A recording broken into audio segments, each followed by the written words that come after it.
प्रथमे आमे भल भाव सब आंब को धोईदबा। देखु परिष्कार भाव में धोईदबा। धोईदेला ये मंड बाहर करदे जिते मंड बाहर आम तो चूल्हे बसईदबा।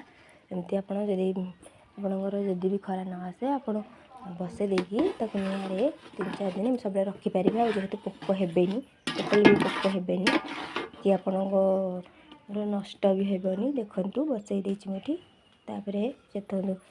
देखो ये बहलिया गला टिके जस्ट आम तेल देदेबा। गोटे थाली रे तेल देकी तेलटा मालिश करदबा जहाँफल कि आम जो मंडटा को देता जो सुखीज से बाहर आमको सुविधा हे।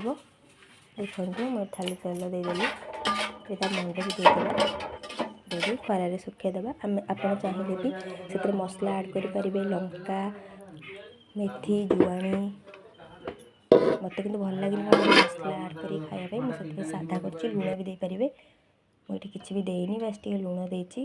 देखु प्लेन करदे प्लेन करदेली 3-4 दिन मुझे एमती कली आमर खरा आसीगला। देखु वर्षा दिन जेहेतु खरा आसना आमर खरा आसीगला 3-4 दिन पर मुझे खरा को नहीं गली खरा नहीं सुखेदेली। देखो आगुरी भी बहुत सारा आंब सारा सुखा जाइए बहुत टेस्टी लगुच मुझे गोटे खाईदेली। आ देखु बहुत आपको भी खरारे मुझे 4 दिन सुखेदेमी। सुखेदेला तलपट तेल दिखाई बाहर पड़ो तापर नोटे देकी फिर जर पकईदे जर फिर सुखेदेवी।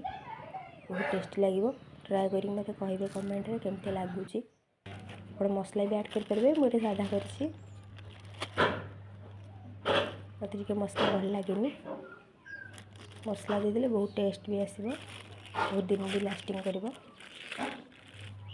तो काटिक डब्बा रखी खाई भी पारे। देखु केते सुंदर भाव उठी जाऊँगी तेल दिखाई